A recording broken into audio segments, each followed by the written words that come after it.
Hello everybody. Today we're going to do a little short video on how to remove the safety. This is a Rock Island Tactical.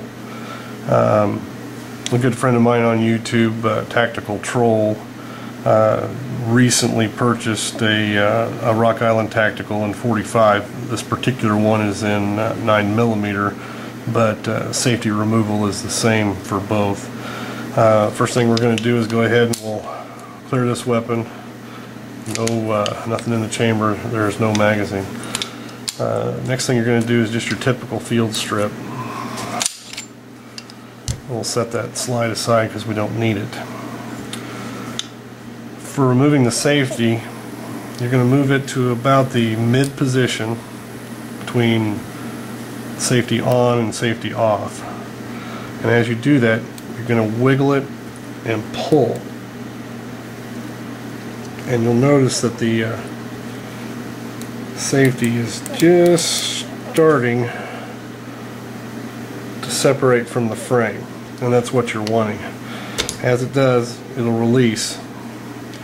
Now one of the cautions here is this plunger tube spring will come flying out of there. You'll notice that I have this one bent, which is what I do with all of mine to prevent the thing from flying out. And what you'll see is it's two simple pins connected to the spring. Now these are set in there, and the spring is actually smaller on both ends to allow these two pins to stay connected to the spring, but that will not always be the case, which is why you don't want that thing to go flying. Otherwise you're looking for these two little tiny pins. The way that they are set in the pistol is like this, and you can see that the one has a tapered end and the other one is just a straight pin. What Tactical is having problems with his is he's just not getting a real positive engagement with his safety, and he's worried about that thing flipping into the unsafe position while he's carrying it.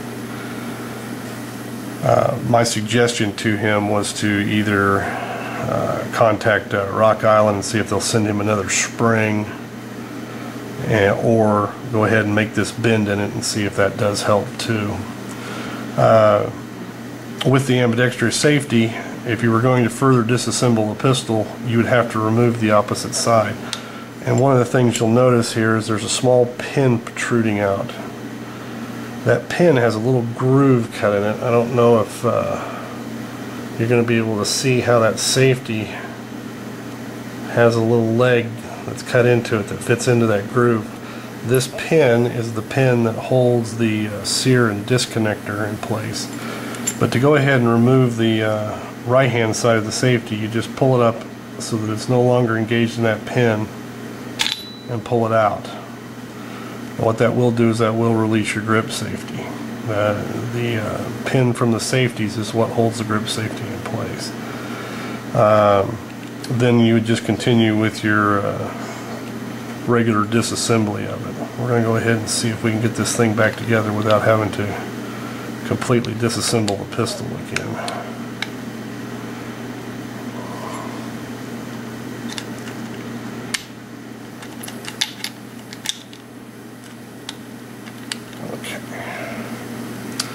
So, reassembly, again, we'll take the right side pin, put it into place, and push it in, and that will hold the grip safety in. And then it's just a matter of lining up the groove in that disconnector pin and on the safety lever. And that's what holds that right side in. You'll notice on the left side that the pin is grooved. The right side just has a channel that fits into that, and that's how that operates. So you want to get your put your right side safety about halfway. Go ahead and put your plunger spring and pins back in place. Push those in, and like I say, with the bend you can see that that spring's not going to go flying out, which is what you want to avoid. Then you just simply take the safety, push it back in to its position, and try to line your two halves up. Now the trick is to do this, and you have to push the plunger pin in. And looks like we got it on the first shot. How about that? There's your off position, your on position.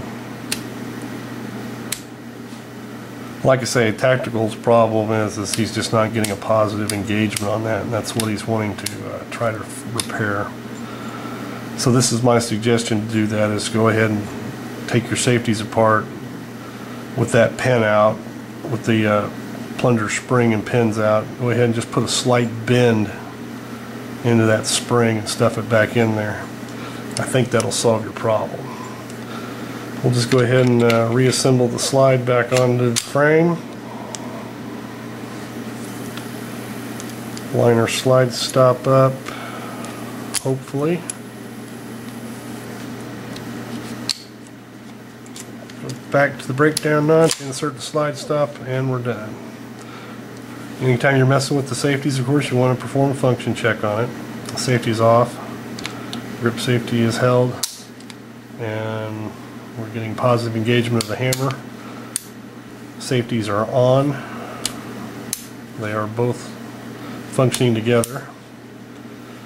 With the safety on, grip safety engaged, pulling the hammer does not result in a hammer drop, which is what we're looking for.